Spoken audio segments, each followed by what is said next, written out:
Енді не бас, көресіз ба, көрмейсіз ба? Жоқ әлі кірген жоқ. Рахмет. Қалайсыз апа? Жақсы, Құдайға шүкір. Ризасыз ба? Тоға қалдым, шүкір еттім айналайын. Ал, ем болсын. Көкіңді көрмейміз ба? Шын ба екен видео? Шын болғанда енді айтам ғой барлығын. Енді тағы бір келеміз ба? 15-іне бір келіп кетіңіз. 15-іне? Иә. О жерде боласың ғой, иә? Иә. Жақсы ма? Білеміз дедің ғой жаңа. Артырыз 3-ші степен ба сіздікі? Иә. Иә, жаңа жүре алмай келдіңіз, иә?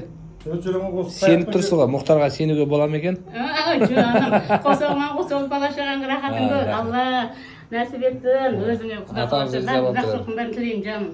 Салып қоям видеоңызды. Видео салып қоям видеоға. TikTokқа. Мақұлам. Ем болсын. Жазылып кетіңіз. Рахмет жаным, рахмет. Аман болыңыз. Ауыр нагрузка жасамаңыз. Қатты жүгіріп отырып секіріп тұру деген нәрсе, неге отыратын кезде көрсетіп отыруға болмайды, жарай ма? Соны абайлаңыз. Атак осылай жүре бересіз. Келесіден тағы да бір рет. Жақсы ма? Құда қаласа 15-іне. Ал жақсы. Не болды? Атамыз қуанып тұр басқа. Қуанған жақсы. Әрине. Мені көресің ба, көрмейсің ба деп тұрмын да. 10 мыңдай ақшасы бар екен де.